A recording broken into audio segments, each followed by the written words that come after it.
What's going on, you guys? Today I'm going to be showing you how to change the alternator in your 95 Ranger. This one is the 2.3, so the first thing you're going to want to do is disconnect your positive battery cable.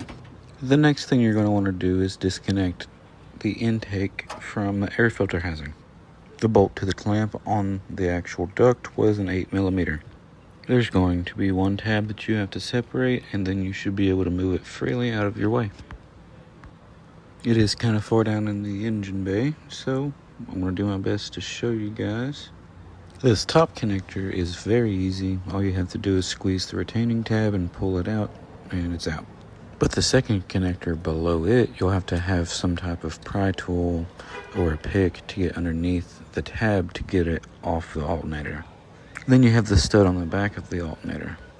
This one was a 10mm, but the eyelet was broken off the post, so we got the first connector off with pliers. Now we're going to be getting the second connector off.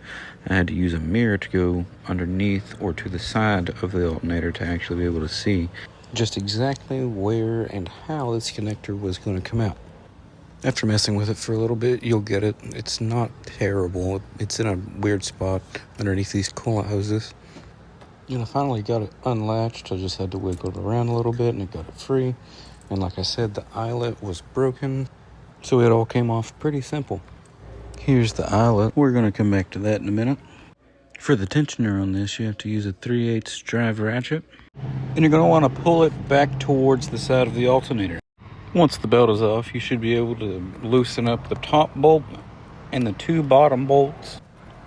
All three are very easy to get to. I didn't have to use any extensions. I just had to use, I think it was a 15mm. Yours may be different. And it was a pretty easy fit to get it in and out.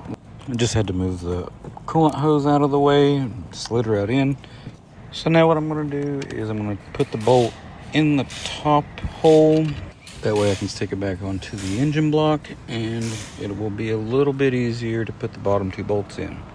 I didn't tighten it completely down, just hand tight. That way I can move the alternator back and forth and get the bottom two bolts started.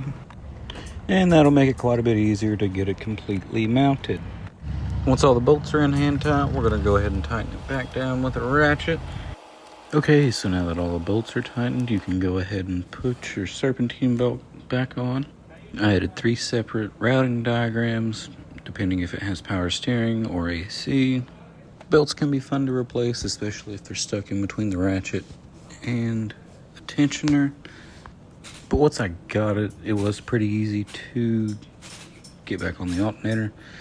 And then my ratchet was stuck in the tensioner. There wasn't enough room for me to actually wiggle the ratchet out, so I went and got a pry bar just so I could squeeze it out. It made it a whole lot easier.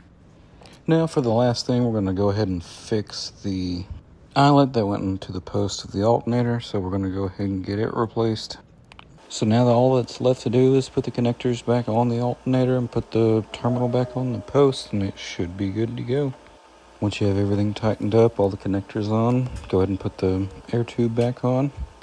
And then, once you're done with that, go ahead and put the battery post back on the positive battery cable, and you're good to go.